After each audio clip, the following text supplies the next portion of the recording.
I did not know you were so well versed in So well versed. The I 50 know the gist of a plot. in the 50 Shade-averse. Okay. So. Oh my.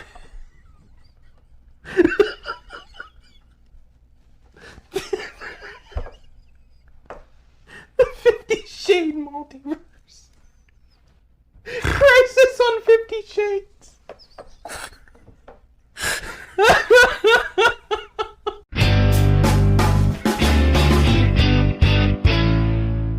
Hello everybody, welcome to Ralph World. As always, I am Mac, and with me is Uncle Britt. And today we're going to be talking about canon. Is it canon? Does it matter? And better yet, does anybody care? Because I do feel that canon back in the day was handled and looked at very differently as it is now.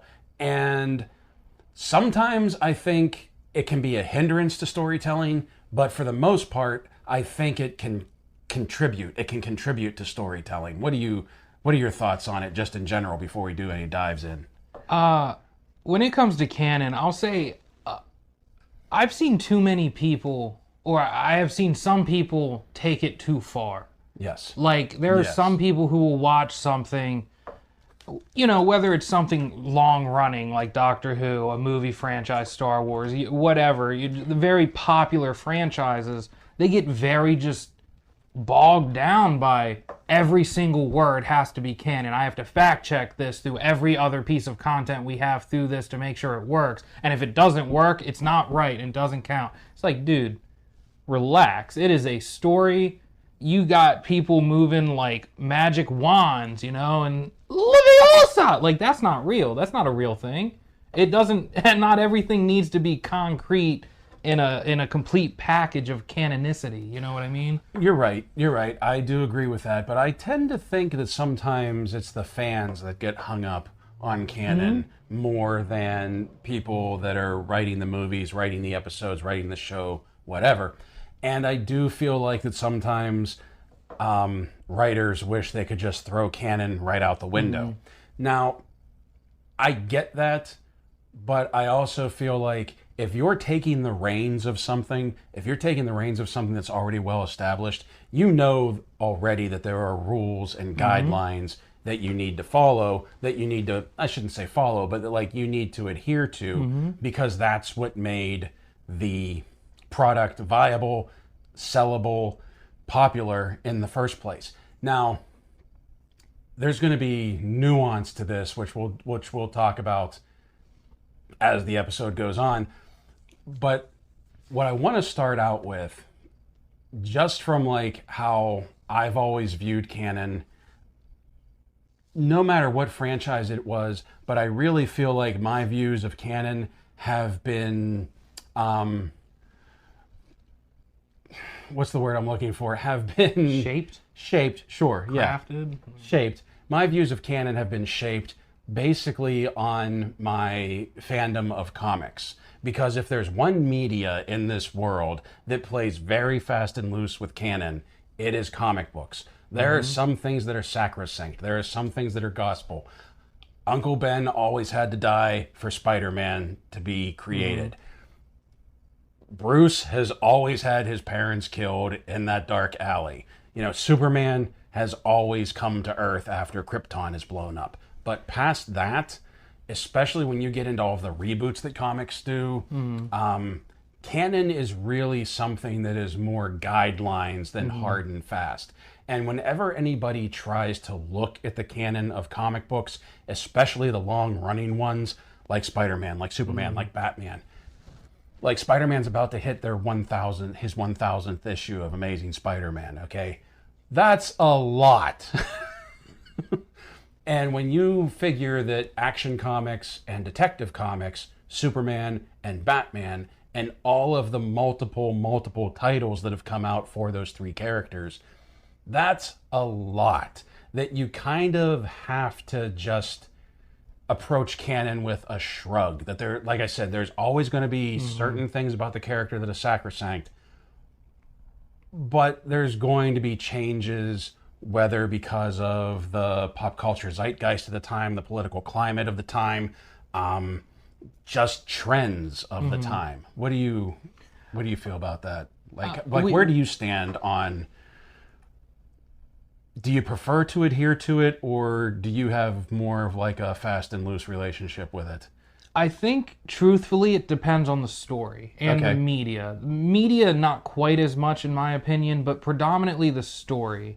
If the story is this very well intricate world, just like built world that all these pieces are constantly moving together and shaping the path, I think you need canon. Like, you need things to be moving in one direction. Yes. And that's not to say that within that own story you can't retcon something if written correctly, but it needs to be working and flowing together. Whereas you jump to something else like the TV show Friends.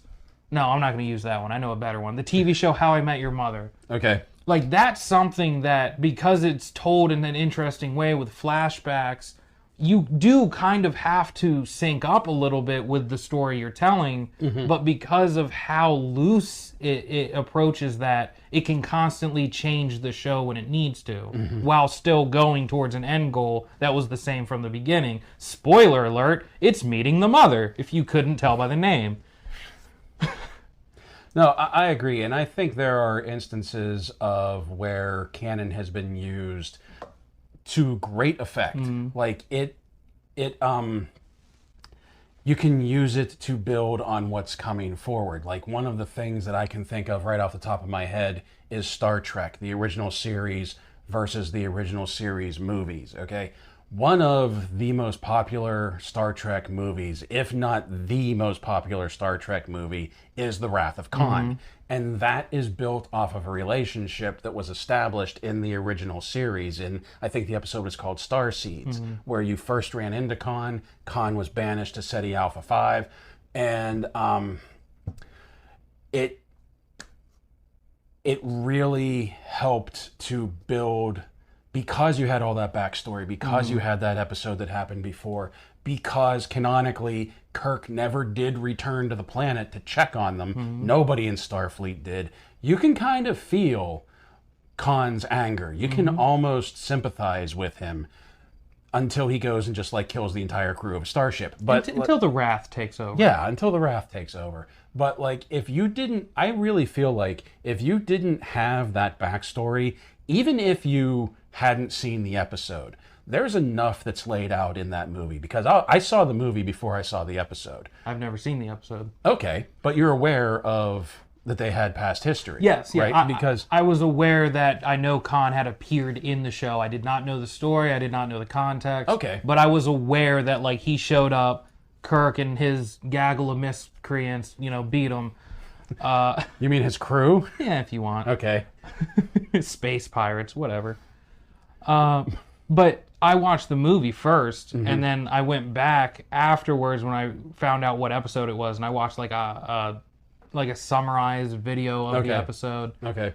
But yeah, I went into that movie just knowing the character was pre-established and that they had history. Like, that was all I knew. And I think, not having seen the episode before the movie, even when I watched the movie, and I don't know if you got this, you could still feel the weight of their past history in their interactions. Like when the screen comes on and Kirk sees Khan for the first time and realizes who he's facing, and just their dialogue back and forth. Crazy to think those two never saw each other on set during the filming of that. Wow. Because they were always on different sides of the screen. They were never in a scene together. But like, the way that they play, the way that both actors played it, like, there was history, there was depth, there was weight to everything that was going on. And I think that is a fantastic use of canon, of using what came before. What do you think is a bad version of it? There's a couple out there. I think I don't have a specific one in mind, but it's more so a glaring red flag going into a project, whether it be a reboot, like the new TMNT movie. Okay. Like, just to use that as an example, if I went into that movie and it just started talking about the old iterations or just the old villains that they went through under this assumption that I've seen all of those things. I feel like that's a major red flag, because no matter what comes after that story-wise, it wasn't for me. It is not for me at all, and I think that limits the project. And in some cases, like with Logan, that is exactly what you wanted. You wanted that continuation that is just for the fans that wanted it. Yeah. It wasn't this wide appeal movie. I mean, it did numbers, but that was because it was a character long standing and an actor. Now he's coming back, but that's a different thing. And it's funny you mentioned Logan, because I think Logan is a prime example of the fans maybe adhering to canon a little too much, mainly with him coming back to do the Deadpool movie. And like one of the first things was like, well, what does this do to Logan? What does this do to Logan? And it's like, if you can't, this is my own personal theory on it. If you can't realize that this is Deadpool, and it really doesn't matter outside of the Deadpool movies, and just take it for what it is, like, this isn't going to affect Logan at all. And so much to a point that Ryan and Hugh have both gone on Instagram and said, and have addressed that exact question. Yeah. And they're like, look, this Wolverine's happening before Logan, and more to the point, we're just picking Wolverine from a timeline. Yeah. That's genuinely what it is. Yeah. It's just we wanted to see Hugh in the MCU, so this is how we're doing it. I mean, if you want to get pedantic and talk about canon, Wolverine in Deadpool is wearing the yellow tiger stripe uniform. When did he ever wear that in the X-Men movies? So, like, I think that's one instance where, like, the fans just need to let it go and just enjoy it for what it is. And that is more so what I was talking about with my initial statement. Like, I just think in today's world, or I won't even say people my age, just in this climate, people care a little too much about canon in some instances and franchises. Yes. Like, you need to just be able to accept that something's changing in your world. Yeah. And it's up to you if you agree with it or not. Some people agree that there are certain tenets to characters or stories that need to remain the same. It doesn't matter if it's a reboot, a sequel, whatever. And, like, at that point, you're only going to get so much story within those confines, and then you're just done. Like, there is nothing else to write about until you can change those things. And I think it's interesting that you brought those up, because I have the exact same thing I talk about, but I call them the invisible rules. Okay. That when you, like, have a specific show, that each character has specific rules they need to adhere to, and if they break those rules, or if the show breaks the rules that you're talking about, it no longer feels like that show. Like, if you took Friends, no, I don't know why I keep going to Friends. I don't know why you keep going to Friends either, because if there's ever been a show that really doesn't have any canon other than Ross and Rachel. So what I was thinking of as an example of bad use of canon, and this is Star Wars. Let's just tackle that right now. That I think the worst... First of all, I was one of the few that was not excited when Disney bought Star Wars. I had this bad feeling that it wasn't going to go well. And I think their biggest mistake, quite honestly, and I think it's only because when they bought the rights, the rumor is that when they bought the IP, Ford, Fisher, and Hamill already had contracts signed. But I think the worst thing they could have they did was directly attach their new stuff to the old. I think if they would have just, if Rey would have been her own character, if they would have just started a whole new that's saga. what you mean. Yeah. I thought you meant, like, completely ignore the old content, and I was like, that would not have been good either. No, but, like, I think attaching it directly to that. And then if you're going to bring all three of them in, they're never all three on screen at once. And I know that's been that has been beaten to death. But, like, I don't know. I think they should have just let everything that happened prior have happened and then just start new. And I think the fans would have been okay with that. I think the fans would have been used to that because there were plenty of comics, plenty of video games, plenty of books that weren't tied directly to the original trio, the Trinity. And okay. So much to say that even the new games that came out, Jedi Order, Fallen Soldier, and then like Fallen Jedi or Jedi Survivor. Survivor's the newest one, isn't it? Yeah. So like both of those, while they are connected to the prequels technically because they take place after Order 66, that's about as connected as they are. And I think other bad uses of canon that they've done with the Star Wars saga, and we're not going to dwell on Star Wars. This is just the one that like is the most. It's the elephant in the room. Yeah. Was Solo, Obi-Wan, and what was the third one? The Book of Boba Fett. Oh, yeah. Because You mean the Mandalorian preview and then season 3? well, with Boba Fett, like Solo and Boba Fett, you took a lot of the mystery away from the character, and that arguably is what makes those characters unique, what makes them interesting. Didn't need to know what the Kessel Run actually was. Didn't need to know that his last name is a pun. Okay? Like, yeah. That one makes me mad, man. It really genuinely does. And it's not because it was like poor writing, which I think it was to begin with. Yeah. My issue with something like that is what you just said. It takes the mystery away from it. And that's an easy connection to canon and canonicity and whatnot. Yes, now that is canon. That's great. Whatever. I don't like that it's canon now. But if it would have remained a mystery, the canon would still accept that that was his name, but you didn't need a concrete answer. Yeah. You could have done a one-off joke that he said like, "Oh, I just picked this name out of a hat," but you never had actual confirmation for it. And then it's like, well, then where did he get his name? And now it's just a question. But we got, oh, well, you're alone? Solo.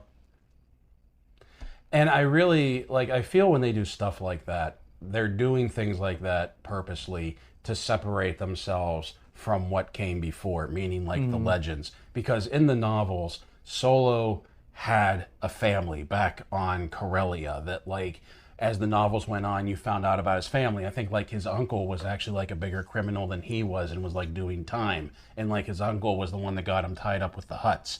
Like, it wasn't that like Solo was a crime family, but there was like a little bit of notoriety that went with that name. And that was actually kind of cool. They never really touched on his pirate days, his smuggler days. The furthest back I think I can remember is one of the first novels that came out was called Han Solo at Star's End. I read it when I was a kid. I may be misremembering a lot of it, but it was basically Han was in the Imperial Academy and he came across the slaver ship full of Wookiees and was like, no. And like he basically defected from the Empire. He tossed his commission. He saved the Wookiees, met Chewie. So he straight up had the exact same plot line as Captain Jack Sparrow. No. How was that Captain Jack Sparrow? That's briefly in the third Pirates movie. That's what you find out. Jack used to be a part of not the Navy, but he was a good shipping ship. Like he would move cargo ship. I got there. In the third movie? Not in the third movie. You find out in the third movie. I don't remember that at all. It's when he's talking to Beckett, when he's like, and that's why you got that P. That's why you were marked. And no, beat for beat, that is what happened with Jack. Oh. That's how he became a pirate. Oh. Yeah. So, and that's how Han and Chewie met. That was the whole life debt thing. I like that plot. A lot of people like that plot. And I think Obi-Wan was a bad use of canon because him and Vader should have never met in that series. Vader could have had a hint that Obi-Wan was still out there, but like when they meet in A New Hope, Like, you very much get the idea. And Lucas even said that was the first time they had met since Obi-Wan had put him in that suit. That was the first time they had encountered each other. I really feel like those two meeting and having like 2 duels before the Death Star duel, like, it takes away from Vader's line, "Last I left you, I was but the learner. Now I am the master." Like, they already went round for round before that. It doesn't really make any sense to me. I will say, I am on the other fence with that show than you. I really liked Kenobi. I don't think it was flawless. I think it would have worked better as a movie. I think it was a bit puffed. Oh, my only problem is the whole Vader thing. The episode, the show in and of itself, I don't have a problem with. I just think that was a big mistake. I don't think they should have fought more than once. Like, if that's what you wanted to do in that story, I think it should have been at the end, that should have been the one encounter they had. I'm not saying that's right to the whole grand scheme of things, but having the 2 in the show felt lackluster, because the first one he just straight up loses. Yeah. And then the second one, he doesn't win, he doesn't beat Vader, but he has like resolution to his own feelings. So should he have lost or won at the end of the episode, at the end of the show? Vader or Obi? Obi-Wan. Should he have won or lost? He should have lost. So, but good Star Wars canon. Yeah, good Star Wars canon. Like Rogue One. Rogue One. I was gonna say, like, Rogue One, it's not perfect either. No. It's kind of wonky fitting it in there, especially with the beginning of the New Hope, with what Leia says when Vader confronts her. But I think that was a really good effort and I think having everybody die at the end was the right choice. Like, I was genuinely surprised that they just killed everyone. And I was like, that's the only way this could end. Quite honestly, that is the only way this could end. There's one character we needed, or we knew was going to survive that, and that was our boy Vader. Yeah. And when that man showed up, that was real terror.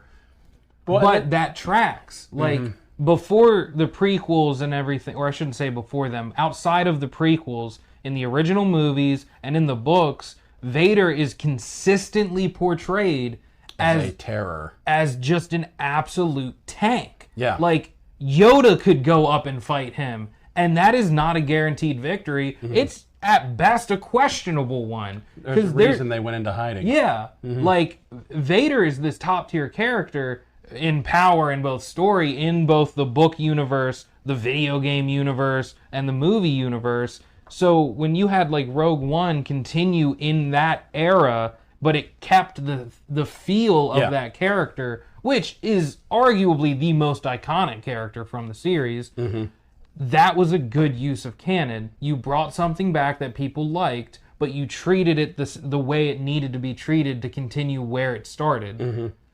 And then you have, like, The Last Jedi, where, you know, Luke comes back, and he pushes too hard and dies. Like, yeah. So when we're talking about, like, what we just talked about with Obi-Wan, with those two fighting, and I really don't feel like it should have, whenever we're talking about canon, we also have to bring in the subject of retcons. Yes. Which there are sometimes some good retcons, and there are some retcons that are just absolute trash. And I feel like if you're going to take something that has established canon, if you're going to take something that has an established story to it, and you're going to retcon something, I feel like the retcon should add to the story, should add to the storytelling. I don't feel like you should use a retcon just to pump up your new character. And I am speaking specifically of Star Trek Discovery, where they took their main character, and I don't know if they just didn't have, if because this was the first thing that was going to be on this was the first Star Trek that was going to be on TV in, like, man, I don't know how long, maybe 20 years or so. And they were worried that, like, people wouldn't latch on to it unless it was somehow related to the original series. But making Michael Burnham Spock's mystery adopted sister, which I know you don't watch Star Trek, and that probably doesn't mean anything to you. Like, I feel like they did that it's just because they needed to boost up their new character. Like, that's the only reason they did it. It doesn't add anything to the greater narrative, especially when Spock, like, he showed up in Discovery, but, like, not a lot. Nimoy? No, the new Spock from Strange New Worlds. Because Discovery was set before Strange New Worlds. And then, like, now they threw Discovery, like, 500 years or something into the future, and no one is ever supposed to talk about it again. They've been sworn to secrecy, including Spock, which is why he's never brought it up. So, like, what was the point? What was the point of doing that? Like, it added nothing to it.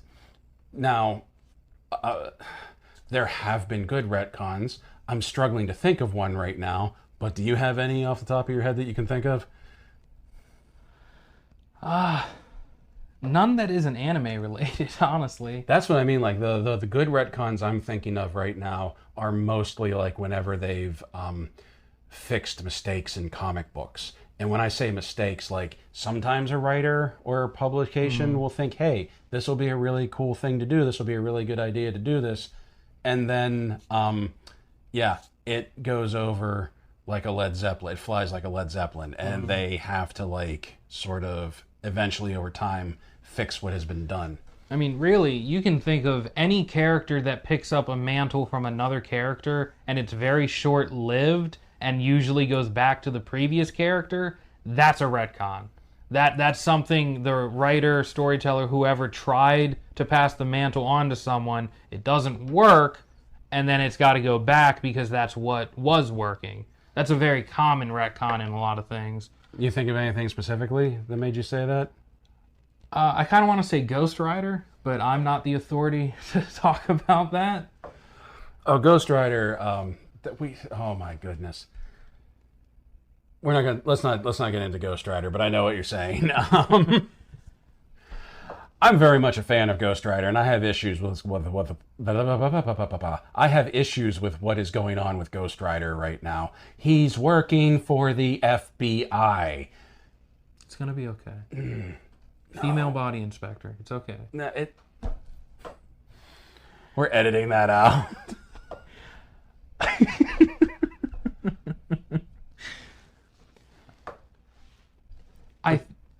Go ahead. No, you go ahead. I think it's good, I think there's good ways to retcon and bad ways to retcon, or even just to add things into canon. And I've been holding this one in, but one of my biggest hatreds of someone adding information to canon in the most incorrect way is J.K. Rowling. Okay. This is not a comment on the Harry Potter series. I don't have an issue with the series in and of itself. I think it's a whimsical story about wizards, and it's almost beat for beat Star Wars. Look into it. Oh, do you now? But it's actually beat for beat Ender's Game. But please continue. Same thing. I'm not a fan of Harry Potter. I have issues with Harry Potter. I don't like Harry Potter. He's downplaying it. He has a burning, fiery hatred for Harry Potter. But that's not the point yet. Speak your piece. For those of you who weren't there around the time or paying attention, after the final book for Harry Potter came out, before Fantastic Beasts, J.K. Rowling was very big on Twitter. She would often answer people's questions that they had about the story and everything. And, a lot of them were like small things like, what's Ron's favorite food? What's Hermione's favorite color? Like, simple stuff that only fans would really care about. But after a while, it got to a point where she was saying that everything she spoke about in relation to Harry Potter should now be considered canon. And one of the biggest things that I found issue with, and it's not because he's gay, Dumbledore, it's because there's nothing in the book that points to that at all. And she decided after the fact, or at least too late into the story to bring it up, that she wanted him to be gay. And it just felt like a needless addition to the story. And not that, it's wrong that he's gay at this point or anything, but it did nothing to the story. Mm-hmm. It added nothing to any character. And it's not like it clarified some gaping hole that his character had. Like, there was no reason to add that into the story. And at this point, it's canon in the Fantastic Beasts movies that he is gay. He, the whole love triangle that happened with him and, not Voldemort, Grindelwald. Like, I know, you know who these characters are.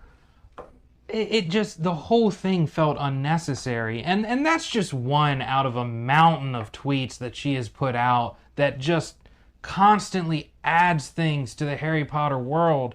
And it's like, dude, you wrote it, you're done. If you want to add to it, make the next book. Like, there's a right way to continue exploring the information of your creation and then a wrong way to do it. Hearing you say that, it makes me very glad that when the prequels were being made, social media wasn't a big thing. I think like MySpace was just coming on the scene when the prequels were coming out. Because if George would have had his hands on Twitter while he was making the prequels, I have no doubt he would have just been dropping nuggets daily about, well, this means this and this means that. And that's where midi-chlorians would have been added. Right, yeah, seriously. And, I mean, we're talking about canon, we've been talking about Star Wars. Let's make no mistake about it. Like, Disney getting their hands on Star Wars was not the first time things started to get a little screwy with Star Wars canon. That the first time, like, Star Wars lied to us was when George said, it's a trilogy of trilogies, and I have it all planned out. No, you don't. No.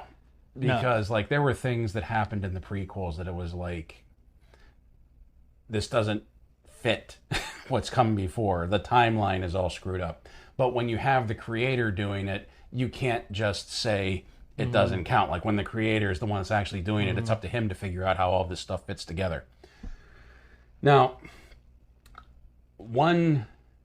a creator in canon, one issue or one example of a creator who has made movies, all of the movies in this series, and when asked directly, well, where does this movie fit in with the rest of the series, he just kind of went, meh. Well, are you talking about Fast and Furious? No, I'm not talking about Fast and Furious. I was really expecting this to be Tokyo Drift. No. I am talking about Mad Max. Oh, okay. Because when you had the same guy basically create all four movies, Mad Max, Road Warrior, Thunderdome, and Fury Road. Fury Road... I didn't know he did Fury Road. Yeah. Fury Road does not fit into the series at all. And he doesn't seem to care. And if he doesn't seem to care, I don't care. Because he never said that it was a reboot. He said this was Max. There are a bunch of different theories about how it fits in there. What I kind of liked was something that he alluded to, was that all of these stories are kind of like campfire stories. That they're not necessarily supposed to fall in order. These are just like stories of this mythical figure, Max, who may not even exist in this world. It's just some guy that's out there fighting the fight, doing the right thing. You know what I mean? I mean, it's the same logic as Odysseus. We don't actually know what the story of the Odyssey is. Oh, yeah. That has been compiled by, as best we guess, several different stories that were common at the time, and then compiled by Homer. At least that, if I'm recalling the story correctly, that's how it goes. And so today we associate the entire thing as the Odyssey, but realistically that was just like 20, 30 different stories that people would tell that someone got together. Yeah, but like with Mad Max, like they've asked him directly, like, how does Fury Road fit in? He was like, I don't really know. And like, I don't think he cared, because he just wanted to make a good movie. And Fury Road is awesome. Oh, God, yeah. Oh, yeah. We may not agree on, giant monsters fighting each other being entertaining, but Mad Max goes hard, my man. Yes. Well, and that's another interesting one that you bring up, like Godzilla, okay? There are multiple different timelines, different eras of Godzilla that all follow their arc, if you will. That, like, something that happened in one movie, you can't... Like, Godzilla canon is just all over the place. So much to the point now that, like, I'm not sure how many Godzilla fans even really care about canon anymore at this point. We just want to see Big G stomp a city. That's really it. Big G. Yeah. And, like, we got that with King of the Monsters, which I absolutely loved. We got that with Godzilla versus Kong, which I absolutely loved. And we're probably going to have that with the new one that's coming out. Yeah, this is actually a good example of both good and bad use of canon. Like, all the new movies need to build off each other because that's the multi-movie universe they're building. Right. So within the context of this current era of Godzilla, there needs to be through canon. Like, there needs to be a through line. Yes. Yeah. But for all of Godzilla, canon is whatever each movie decides canon is. Right. I am a fan of Godzilla. I constantly forget, like, the names of the eras. But, like, the last one that I can remember before it came over and they started doing the MonsterVerse, where Godzilla was killed by Destroya, like, that one, from movie to movie, had a progression. Like, that was the last one I can remember where it's like, you may not have seen it from movie to movie, but when you go back and you watch all the movies or you think about what happened, you can see how they were building up to Destroya and the death of Godzilla and then the rise of his son. But, like, in the previous eras, they were just kind of making movies. You know what I mean? Like, they were just it was just a bunch of dudes in rubber suits throwing themselves at each other. And I loved it. This movie with Big G went really well. Let's make another one. You got another suit? Let's use CG this time. That was the tipping point, man. Okay. I don't know what to tell you about that one. But funny you bring up your shirt. Oh, your shirt? Yeah. Dragon Ball. That's a good example. Because we have 4 series. Dragon Ball Z, Dragon Ball Super, and Dragon Ball GT. Largely considered, Dragon Ball, DBZ, and DB Super are one continuous story. Right. DB's GT has notoriously been completely ignored by majority of the fans, including Akira, the creator of Dragon Ball. So, when something, like you said earlier, if it's something made directly by the creator of the content, it's hard to go against it. GT was not made by Akira, by the creator of Dragon Ball. It was made by an offshoot. While he did It was an American company, wasn't it? Maybe. It was an American company, I thought, made GT. I know Which is why they missed the point of a lot of things. I know he, like, would come on and help and advise, and I know he drew the, like, monkey, the, like, red monkey transformation. Super Saiyan 4? Yeah. Yeah. I know he drew that, but by and large, that series is just not considered canon by the other shows and most of the fans, and it's because it was bad. And, like, not my opinion, like, the creator and fans, all of which generally seem to agree that it was not a good continuation of what came before. So we collectively decided it is not canon. But the new one, Super, we have collectively decided it's canon. Well, and I'm not saying Super's better. It is. It is. But Super is not flawless either. Super has issues. And so much to a point that he said once before, it's kind of repetitive. Both within its own story and coming off of Z. It doesn't bring much new to it. No. But we still consider it the next part of the story. We consider that canon. Well, when Akira came out with Super, I think he did a lot of stuff specifically with the intention of overwriting GT. Like, there are things that have happened in Super, and the time frame things have happened, and, like, how much time had passed between Majin Buu and Super, that it is impossible to fit GT in anywhere. And GT has its fans, I get that. Yes. And I think GT had more fans when it first came out because people thought, this is it. We're not getting anything else. Like, he's not coming back. I think another thing that affects the way that, like, my generation sees canon is that we are used to having different stories for the same IP. Like, just let's take He-Man, for example, okay? When I was a kid growing up, we had the He-Man cartoon, we had the mini comics that came with the toys, we had the DC comics that were running, and we had the audiobooks that were being made. All of them were different storytelling. Like, things could happen in one media that we knew it wasn't going to cross over. So we were kind of used to this fast and loose, like, even when we would play, we would take some elements from this, we would take some elements from that, okay? The cartoon obviously was like considered like the main story, but we easily accepted that there were things happening that they didn't all have to line up.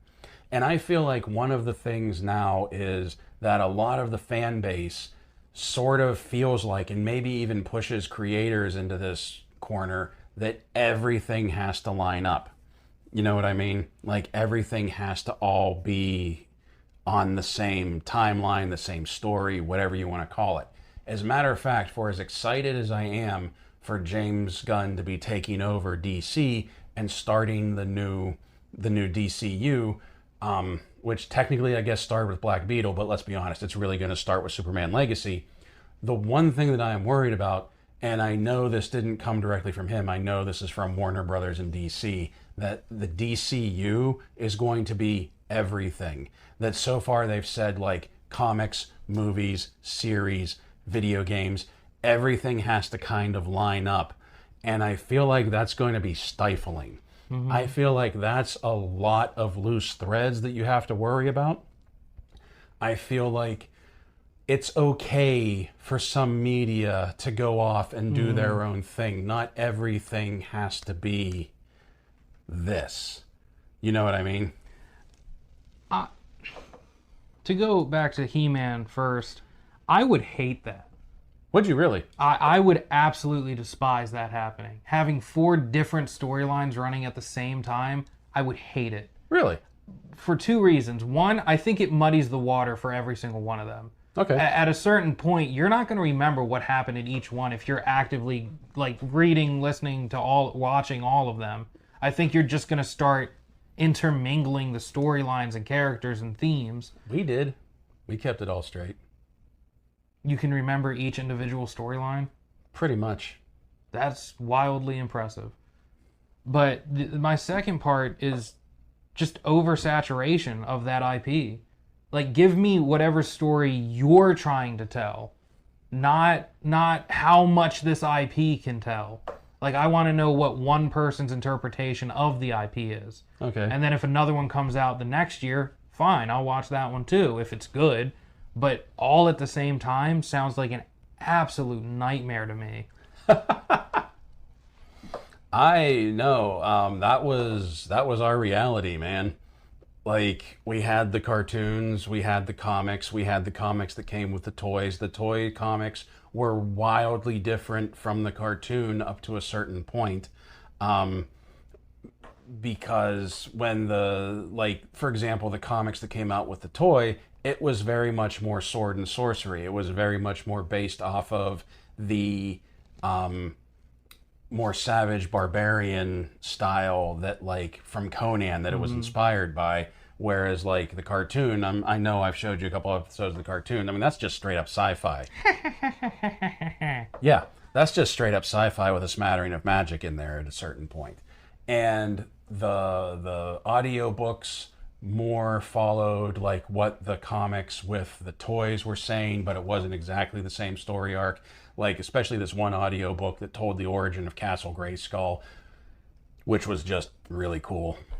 And then the DC comics sort of followed the cartoon, but it was a little bit more. It wasn't, like, campy and kiddie because it was DC Comics. That there was more lore to it, there was more backstory to it, there was more, like, continuity, there was more flow to it. Honestly, like, if that happened today, I really think I would only care about the mainline story. Okay. Like, and this wouldn't be my approach to all storytelling or anything, but in that kind of scenario, I think everything else would seem pointless to me. Like, if you have all these things going on, but there's only one that has any more or less guarantee to keep going, that's going to be the one I'm going to read or watch or whatever. But why can't you just enjoy it for the sake of enjoying it? Because if I'm going to enjoy it, I'm going to enjoy it. I'm not going to enjoy 50 versions of it. Like, I don't want to watch... What the crap do I watch? I'm not going to say Friends again. So, like, Peacemaker. Loved that show. Great story. John Cena did amazing. Highly recommend it. But if you told me that there were like 5 different Peacemaker shows going on, and like one was John Cena, one was like Jason Momoa or something, I would... Momoa? Jason, what the crap is his name? Jason Momoa. Oh, yeah. But that's the thing, like, okay, so we'll take Peacemaker, okay? But while that series was going on, there is a comic out that has nothing to do with that series. So, like, would you, like, hate the comic? Would you not pay attention to the comic? Well, no, because that's just 2 different stories. That, to me, is just 2 different interpretations. Okay. The way, at least, you were making it sound was you, at any given point, had 5 different storylines happening at the exact same time. Oh, we did. We could pick and choose. That's we didn't what I'm saying. But we didn't have to read all of them, or we didn't have to pay attention to all of them. And I get that. Just it just feels like a money grab to me. Like, why wouldn't you put your resources and effort into one story and make that story good versus just spreading the IP very thin with various different stories? Well, because not everybody liked the single story that was going on in the cartoon. I despised the cartoon as a kid. Sorry. But, like, I really disliked the cartoon. I liked the mini comics that came with the figures first. And then I liked the DC comics more. So, what should I have done? I don't know. Burned them all? So, like, going along with what my concern was with the DCU, everything being the same thing, supposedly, whereas I think that's going to stagnate the creativity. I think you're not going to be able to get, like, as many good stories or just be able to do different things and take chances. Where do you stand on that then? Because from what you're telling me, you make it, this is just how I'm hearing it, you make it sound like everything should be the same no matter what. Marvel Comics and the MCU should be the same. DC Comics and the DCU should be the same. See, in my head, those are 2 different beasts. Okay. Like, DC is a corporate entity housing all of those different variant things. The MCU is just a bunch of indie artists, huh? Yeah, so you get it. Yeah. I bet you've never heard of Tony Stark, dude. I can name 3 of his albums. Iron Man 1, Iron Man 2, and Avengers Endgame. Continue. But DC, because it's so many different platforms between cartoons, movies, video games, the comics, the graphic novels, and even within of that, there's like rated R graphic novels, kids-oriented books, and anything in between.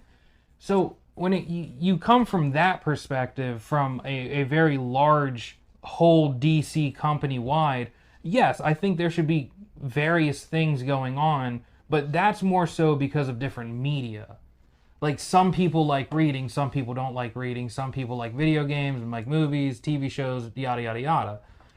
But if we're talking about just a specific IP, I think you need to focus on a very select few things happening in that IP. And not to keep going back to it, but like Star Wars feels like it's stretched very thin. The MCU feels like it's stretched very thin because it just has too much going on at one time. I think the MCU worked better, not when it had like one through storyline, but when things were spread out. Like, if you took those same 5 He-Man storylines, but you spread them out across time, I would have no issue with that. My issue is that it was all happening at the same time. Like, it just feels like after a certain point, storylines are going to get forgotten about, things are going to get muddied.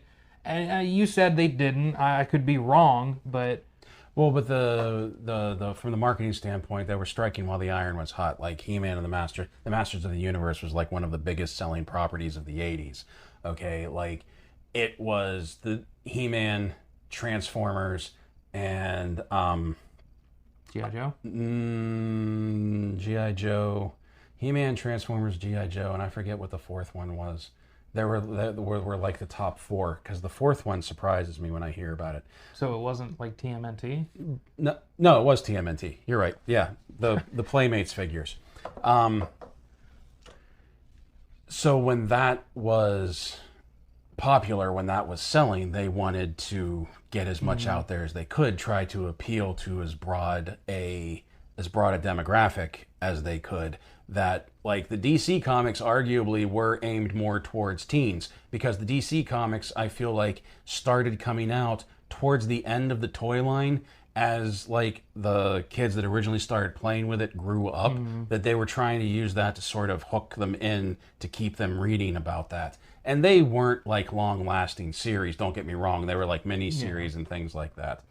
But no, I find that very interesting that you said that, because that's just like the reality that I grew up in. Like, there was always multiple forms of media, multiple forms of entertainment from any one given IP, including my favorite, G.I. Joe. That there was the comic, there was the comic, and then there was the cartoon, and there were, I can't remember, there were other things that were involved with that, because they didn't have a G.I. Joe video game at the time. But Transformers was another good one. Like, the Transformers comic, to a point, was nothing like the cartoon show that was on.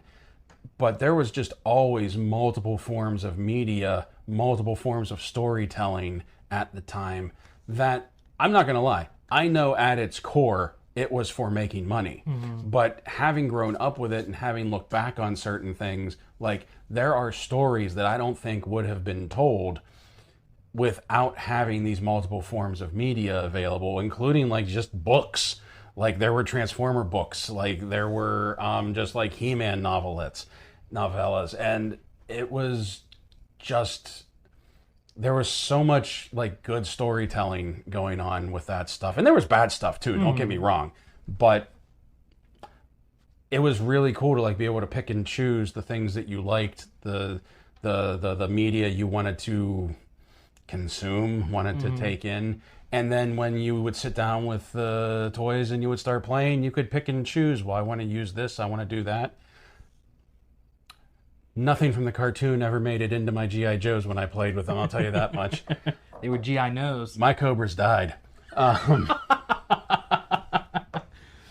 not going to say that I don't see any positives to that sort of format. Distribution? Sure. Yeah.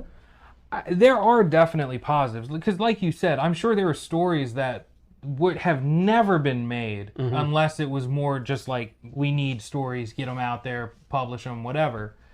But I think if I had my preference, it would be a more straightforward mainline situation for the story itself. Okay. Like, for just a strictly storytelling standpoint, I want my one through story. And again, I'm not against interpretations. I don't want it to come out like that. Like, if someone decided to reboot Friends today and they changed it to, like, a completely different cast, they're on Mars and it's the Orville now. Like, weird, super weird, but it's a new interpretation. I'm not going to crap you for it. If it sucks, I'm going to tell you it sucks. But you doing something new has never and will never bother me, as long as there's some form of logic behind it. Like, if you take an iconic character and you're like, well, what if they were like this? That's interesting to me, because you could bring new angles, dynamics to something, a character, a story, a franchise that changes it. And that even goes back to Michael Keaton. You told me that Batman never had that grappling hook until Keaton. Right. That changed canon. That is synonymous with Batman now. Yeah. I have never seen Batman without a grappling hook, ever.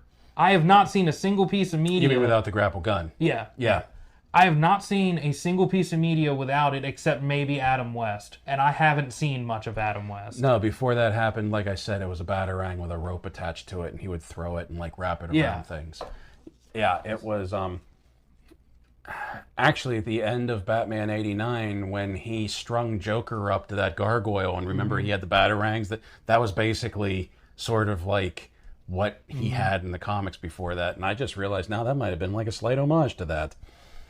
30 years later, 40 years later or something. Wow.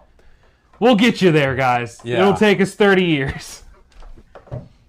But something like that, a new interpretation, it's now on the big screen, not a comic or an animation or a cartoon.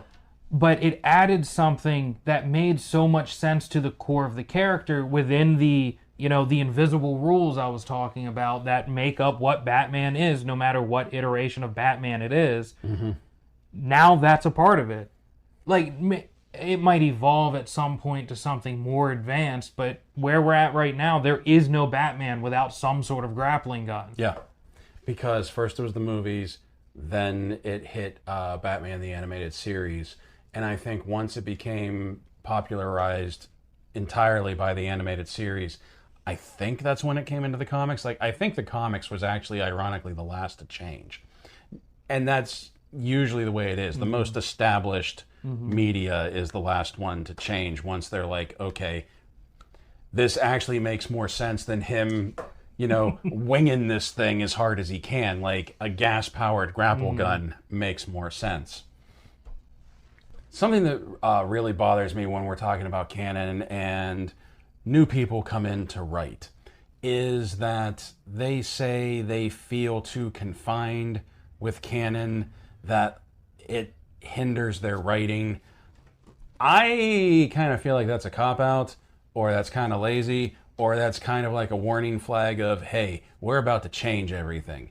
Because we've talked about this throughout the episode, that some things are gospel. Some things are sacrosanct to certain IPs.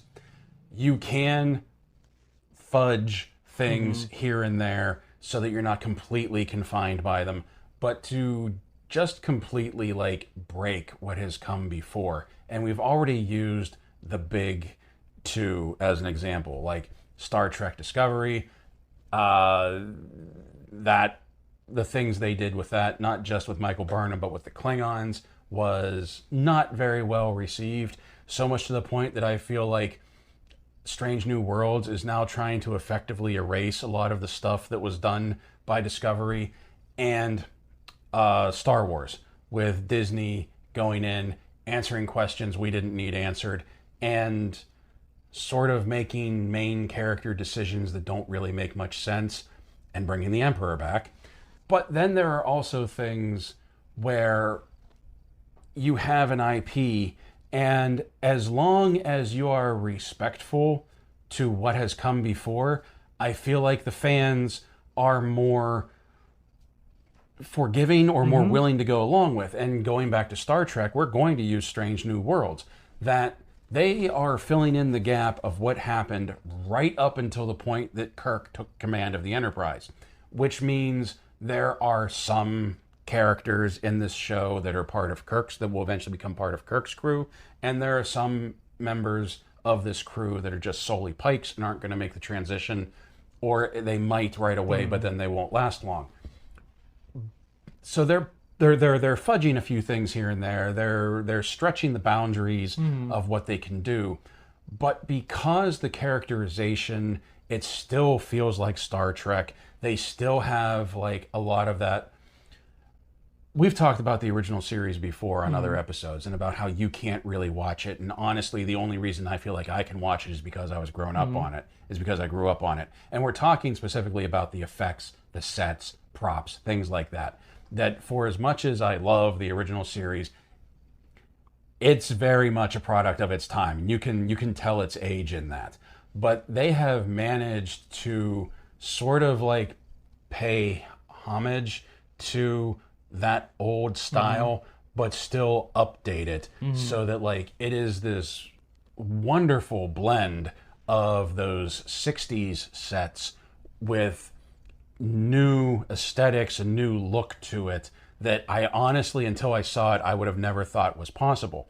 So because they're doing it with this, and I don't want to say reverence because that makes it sound like a religion, but they're doing it with like this respect to what has come before, that the little tweaks they have to make here and there, I feel like the fans for the most part are going with it because it's a fun, enjoyable ride. It might change a few things here and there later in the original series once like we would catch up with those episodes, but for the most part it's Star Trek. You know what I mean? Like it's at its core, it's still Star Trek. It still feels the same, and it still feels respectful for what has happened without letting itself get bogged down to like the very minute specifics of, well, he said this in this episode of the original Star Trek, so this alien race can't show up in this episode. It's like, dude, let's relax. Well, I mean, for goodness sakes, they just did an episode where they did a crossover with Lower Decks. Not knowing anything about Star Trek, Lower Decks is a series that takes place during the Next Generation era, so there's some time travel involved there. But more importantly, Lower Decks is an animated series that's made by the same dude that created Rick and Morty. And the voice actors got to play the real-life versions of those characters. Oh, did you know about this? We watched that episode. Did we? Yeah. I don't remember that at all. We watched it the day it came out. I'm sorry. I forgot you were there. Okay. Oh, that's right, because I asked you what's up with the koala, and you said I was going to ask you the same thing. Friendship. I'm like a poster on the wall sometimes. But you know what I mean? Like, the fact that they were able to pull that off and still make it fit, like, that's nuts to me. And I think, honestly, we can debate canon all the livelong day, and besides, truthfully, a select few out there that truly do take it to a very insane degree of following it, if you have fun, and if you aren't doing, like, crazy, ridiculous twists of canon, if you're just having fun within the context of the story, 9 times out of 10, people aren't even going to notice that it might not make sense. I know throughout this series, throughout these episodes, there have been times where I've even like set on this aside, okay, I'm about to be real pedantic here, and I like dive into like why I had issue with something because it wasn't as I feel it should have been. But a lot of times, pretty much every time, it's because they have ignored those sacrosanct things about certain characters or about certain IPs. And the reason those things are sacrosanct is because that's what makes them what they are. Like Batman v Superman. It's getting deep. That version of Batman was not recognizable as the comic book Batman. Not even comic book. He wasn't recognizable as Batman, and we're not coming at Affleck for it. No, like he did what he was asked to do. Yes, the interpretation from page to screen is the issue. Like it just straight up does not feel like Batman. And I'm not saying Bruce Wayne because there's been other Batmen. It doesn't feel like a Batman. No. If anything, he feels like Iron Man. I thought he felt more like Punisher. Yeah. To be honest. And I get it. I get that people, that there is, I don't know how true this is, but I know people have brought up that it was supposed to be an arc, that there was going to be this redemption, that at the end he wasn't going to be the killer. But it's just the fact that Batman was a killer. Yeah. You know what I mean? Like Batman doesn't get redeemed to being a non-killer. Batman is Bruce's redemption. And they, a lot of people will use like the first couple issues, the first couple years of Batman in DC Comics, where Batman did tote around a pistol and he shot Joker in like the first time that you saw Joker. But there's a couple of things that you got to think about with that. One, they were still feeling out. Like, you can't say that the version of Batman that came out like, oh man, 60 years ago, 80 years ago at this point. I think he just had his 80th anniversary. Like, that the version of Batman that came out 80 years ago is the definitive version of Batman that we know now. There have been a lot of retcons, a lot of like crisis reboots since then. And it's just, you can't use that as an example of, well, he used to use a gun. It doesn't work. He didn't have a grapple hook gun then. Yeah. Where are you on that one? His Batmobile was red. Right? Not my Batman. Woke. So you had something that wasn't the character. You had something that wasn't Batman. That's when I get upset about the breaking of canon. And if you want to try different things, if you want to play around with a Batman that does kill, because DC Comics has played around with that. But the problem was that these were supposed to be the main movies. Like, I feel like for as much as the MCU deviates from the comics, the people you see on screen at their core are still the characters that you'll read about in the books. Powers can change up. Like, I know Ms. Marvel has a very different power in the MCU than what it is in the comic books. I'm pretty sure that's about to change now anyway. Oh, that's not our problem yet. But to my understanding, that still feels like Ms. Marvel. Like, I won't sit here and say I've read those comics or anything, but you TMNT, I mean, that's a good one. Almost every single iteration of TMNT is different. And if you want to go back to the original TMNT was dark. We just did a whole episode on that, And it's like, go watch it. Or listen, whatever platform you're on right now. Ralph World. But we even talked about that like even in the Michael Bay movies, there were still those moments where they felt like the four brothers, the four teenagers, when they started beatboxing for no reason at all in the elevator on their way to like take on Shredder. Like, those are touchstones. Those are like important pieces of who those characters are, that when you have something in front of you that is not recognizable as that character, like, that's when I think not adhering to established canon fails. Yes. Especially if it's supposed to be like the main line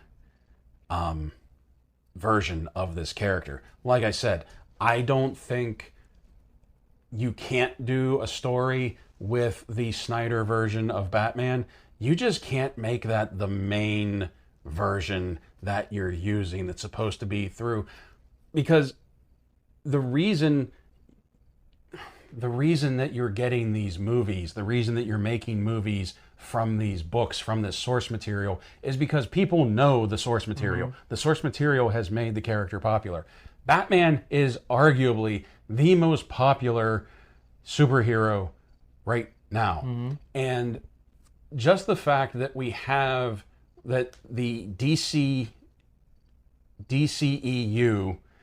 and probably the DCU when it starts is struggling, but the Batman and the Joker, there was no trouble marketing, there was no trouble selling tickets, there was no trouble getting butts in seats to see those. And they're not connected to anything. No, they're not even connected to each other, which in this landscape is wild to even say. I know! But, yeah, there's a good way to reinterpret things and stay in touch with canon, and then there's just crapping on it. Like, I'm not going to sit here and say, if you're going to make a Batman movie tomorrow, you need to go watch or read every Batman comic, watch every Batman animation, watch every Batman movie. No. That first of all, that's way too much. Second of all, they're all so different. You're not going to find what you're looking for. What you need to do is sample any of it. You need to be versed in Batman without being overwhelmed by Batman. You need to at least have the basics of the character down. And we're using Batman as an example just because I got on that rant. But like, it honestly, it goes for anybody that we're talking about. Like I said, the things with Marvel, I feel like a lot of those characters are still at their core who they are in the comics. Now, Guardians of the Galaxy tended to deviate greatly from that. But I think because the movie was just so good, And there were things with the Infinity Stones that I was like, I don't like that they've done that. But for what they created, it worked. And it still felt like I could still recognize the Infinity Stones. I could still recognize Thanos. I could still recognize Star-Lord. Drax, I was a little upset about, but that's one character out of how many in the MCU. You know what I mean? Captain Marvel, as much as I hate to admit it, is pretty much I just feel like they don't know what to do with her in the movies. They don't know how to write her. They don't know like what stories to tell with her. I'd be okay if they stopped for a little bit. But that's pretty much that, as far as I know, because I'm not a huge reader of Captain Marvel, but the ones that I have read, that's pretty much her in the books. So Iron Man, Thor, Captain America, like all of them were recognizable, even though there were some little tweaks here and there. But and to be clear, this isn't just pertaining to superheroes and comic books. Oh yeah, we can flip this over to like this slightly weird example, but like the book series 50 Shades of Grey or Twilight or Hunger Games. I don't know why I started with that one.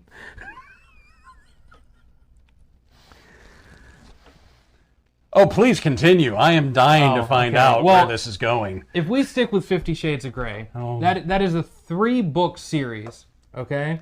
How do you know that? My mom read them. Sure, okay. I believe it. Go ahead. Don't question me. Continue. But you take 50 Shades of Grey, there's 3 books in that series. The plot line that all you really need to know is there's a woman and a rich guy, and they have an enthralling sex life. That's all you need to know between the 3 books, really. So you know the plot. A single sentence, yes I do. Continue, please. But if you took those books and had your established canon within the books of how their relationship went, and then the movies came out, and then all of a sudden the characters do not match up, like their motives are completely different, and it's not even like a sex life in this one. This one, they're just friends in the movie, and it's a movie about friendship. You would hate that. And you wouldn't hate it because it's a bad story per se. You hate it because it's not adhering to the canon or the invisible rules that were established in the trilogy of books. You had 50 Shades in here, but then you had like 30 Shades over here. It wasn't the same. You're not getting the depth that you could have gotten from the original story. Welcome to Two Men Talks Romantic Novels. Rough and ready. This is not where I expected this episode to end up tonight.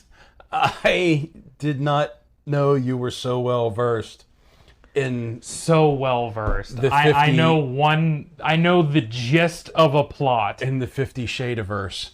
Okay.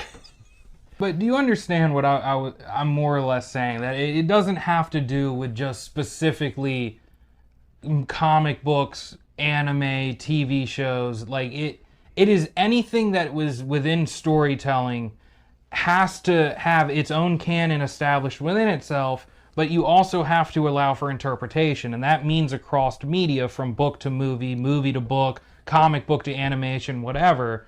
You're not going to get beat for beat the exact same thing. There's going to be changes in interpretation. No, I get that's that. Changes in canon. Well, I understand that. I horrifically followed your analogy with what you were doing. And as you were explaining that, something popped into my head that I was wondering about, because you are more the anime fan than I am.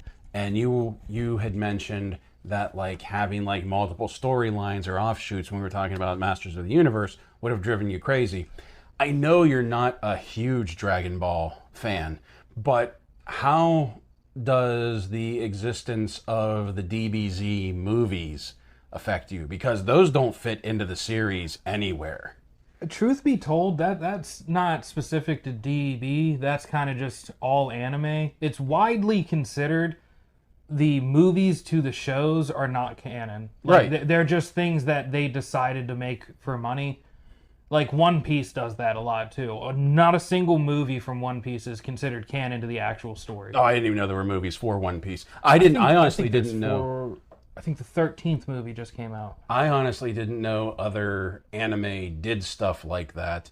Not being, well versed in anime, I thought that might have just been like a Dragon Ball thing where he was just making movies that, interestingly enough, a lot of times things from those movies were so popular that they did eventually make it in Broly. Yeah. Yeah.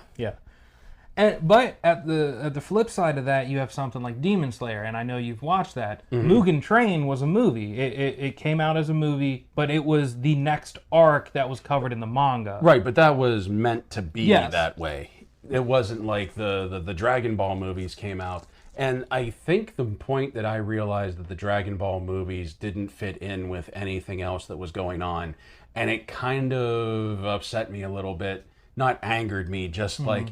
because the story was so cool, was, I forget what the name of the movie was. I think it was Dragon Fist. The one where Tapion showed up, and he gave Kid Trunks his sword, and that was supposed to be, like, the story of how, like, Trunks got his sword.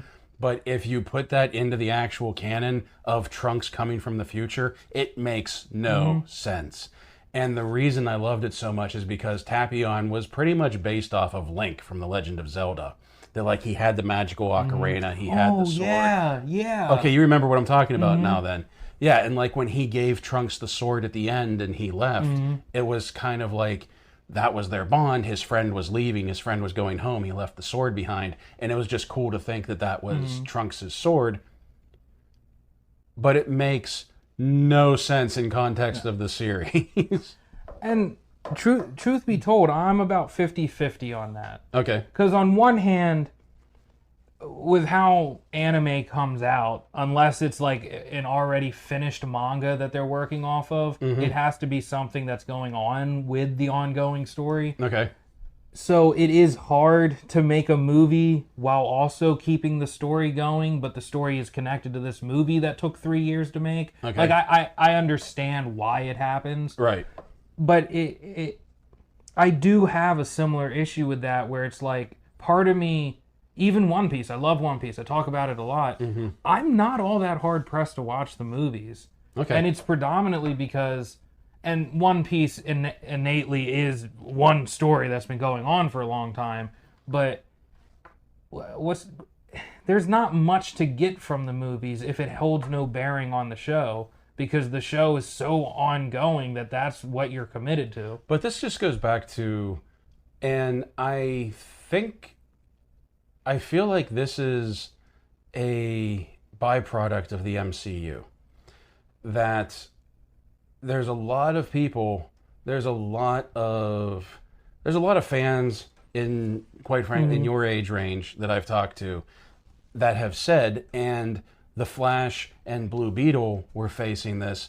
Why am I going to go watch this if it doesn't mean anything? That, like, I feel like as far as, like, canon and continuity go, the MCU has driven it into people's heads so much that this movie's going to build up to this movie, and this movie's going to build up to this movie, and this series is going to build up to this, and yada, yada, yada. And that, like, if the movie isn't going to lead to something in the future, it has no value.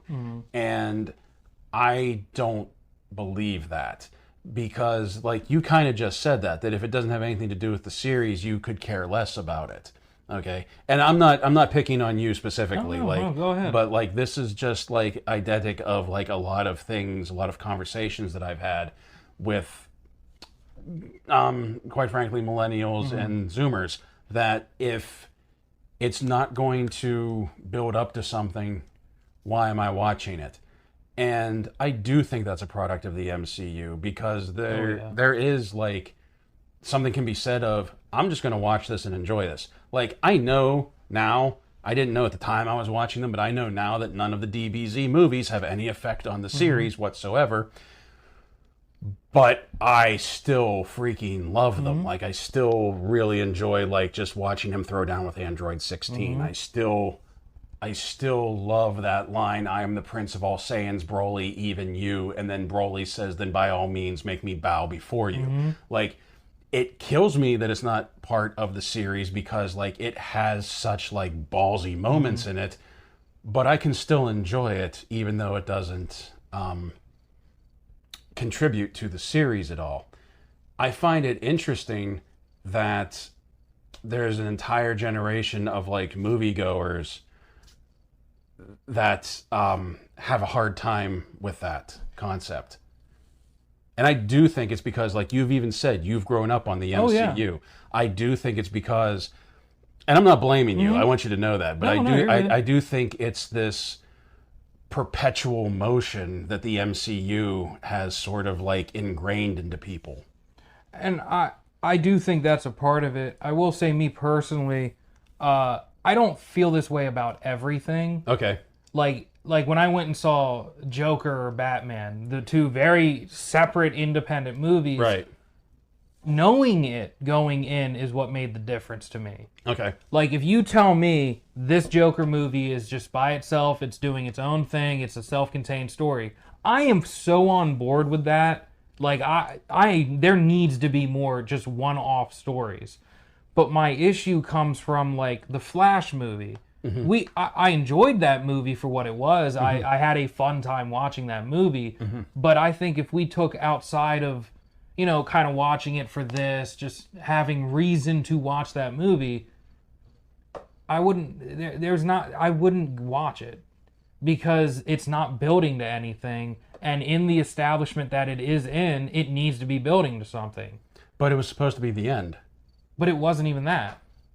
Which... Well, I guess it was. Yeah. I can't say that. Yeah. But it just feels like if it is a part of something bigger, then it needs to be a part of that something bigger. But if you want to, from the start, be like, this is its own thing, this is an independent thing, like the new TMNT movie, just to keep going back to that, I know that's not following any of the old stuff. I know it's not building to anything except maybe a sequel, but that's with any movie. And I'm completely okay with that. I'm actually happy that it's its own thing, that I don't have to rely on watching 6 90s movies to understand what's happening. Like, I don't want to sit here and say that that is a hard, fast thing I want from all my media. I just think if it's going to be connected, you need to put the effort in to make it connected. This limbo thing that people are doing recently, where they want it to be connected, like She-Ra, they wanted that to be connected to He-Man, and it got in this weird limbo where it was like, we're going to slightly reference it, but then we're not going to. And I understand that was partly a legal battle behind the scenes. Right. But it still fell into that. And then the story suffered because of it. That's just, I think, a good example of why I personally get frustrated with things like that. Because we are in an MCU post-world.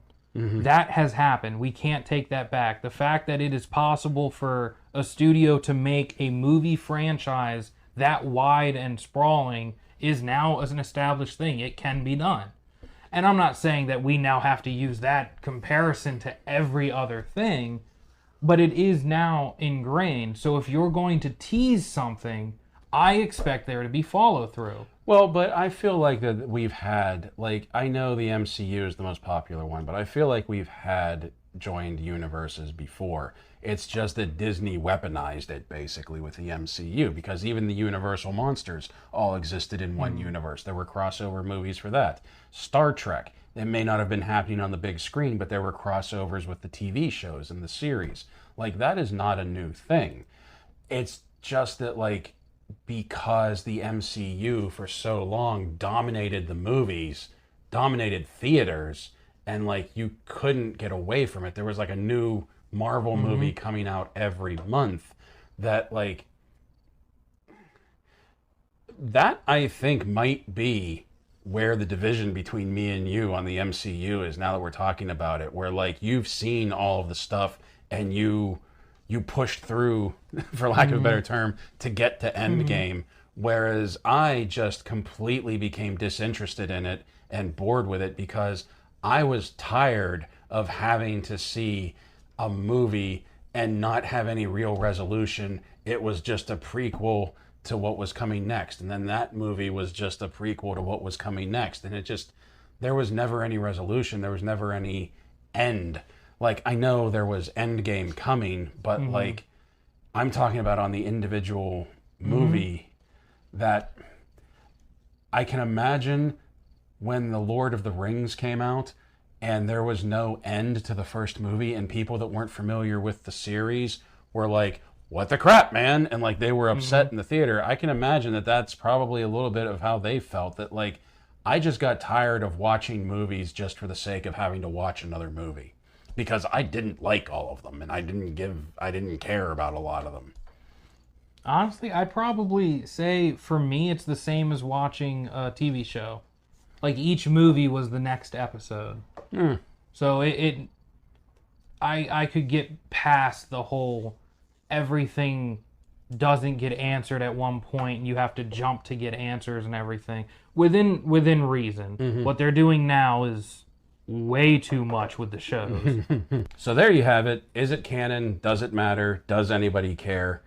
I think what we're getting at is it really comes down to how things are handled. And for me, I do believe that Strange New Worlds right now is the best example that I can think of how they're handling it, how they're tweaking it, and how they're doing new things to fit into pre-established guidelines.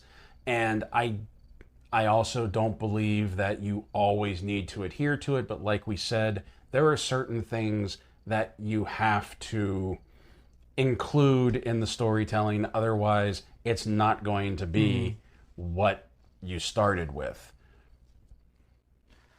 I think when it comes to canon, very simply, like you said, it entirely depends on the approach to it. If you can have respect for what has come before, whether the good, the bad, just respect for the IP itself, and you move forward with that mentality, I think even if your interpretation is not received well, I don't think it can be a fault on you because you did something new. You may have just done it in a way that didn't get reception from people. Canon is very, very good depending on the story you're trying to tell. And I think that's what it boils down to me for, is the story that you're trying to tell. Is it a more open-ended story like Narnia, where you can just keep writing the book after the dude died? Or is it more like Doctor Who, where it needs to be one straightforward storyline? Which, if you like Doctor Who, this topic, I promise you, is going to come up in our Doctor Who episode. I think you also have to accept that whenever you're starting a new IP, there are going to be retcons like we talked about before. And I can't believe I didn't think of this one, but like the biggest retcon, whether fans want to admit it or not, is Vader being Luke's father. When they did the first Star Wars, I do not have any belief in my bones that Vader was supposed to be Luke's father. It wasn't until they saw how popular it was, they came up with this twist, and all of a sudden, like, that was the linchpin that like just brought the entire series together. So when you're coming up with a new IP, yes, things are going to be retconned because you're either going to not realize that what you created is going to be as popular as it was, and two, ideas when you start thinking of sequels are going to pop up that like, oh, I should have done it this way. Don't let that bind your hands. Like, if you have an idea for a sequel or to move a story forward, but you feel like, oh, but I didn't do this then, come up with an idea. Come up with the whole it's from a certain point of view line. Like, it's kind of a cop-out, and it's kind of crap when you think about it, but in the logic of the universe that was created, you can totally see Obi-Wan sort of going with that. Look, this is a solid piece of advice for both good canon and bad canon. If the idea is cool, but the explanation is kind of loose, you'll typically get away with it. The rule of cool. Yeah. If it sucks, but the explanation is rock solid, doesn't really matter. It still sucked. So, none of this is a written in stone rule. If you're creating something, create something, have fun with it. If you want it to be very complex and very interconnected, write it like that, plan ahead like that. But if you're not doing that, just write what you want to write or create what you want to create. And if later you want to go back and change something, go back and change something. Batman didn't have a grapple gun in the beginning. I don't mean to keep going back to that, but it's hard for you to imagine a world where he didn't have it, isn't it? Yes. Because it's so intrinsic to his character. It's like finding out Spider-Man didn't have web slingers. I was literally about to say this is the same as if you just told me he didn't start with the webs. So everyone, I'm Mac. You can find me at Brick and Tire on YouTube and Instagram. I'm Uncle Britt. You can find me for now on TikTok and Instagram, both Uncle_Britt. Thank you for listening. Join us again for the next episode. This has been Ralph World. Ralph World.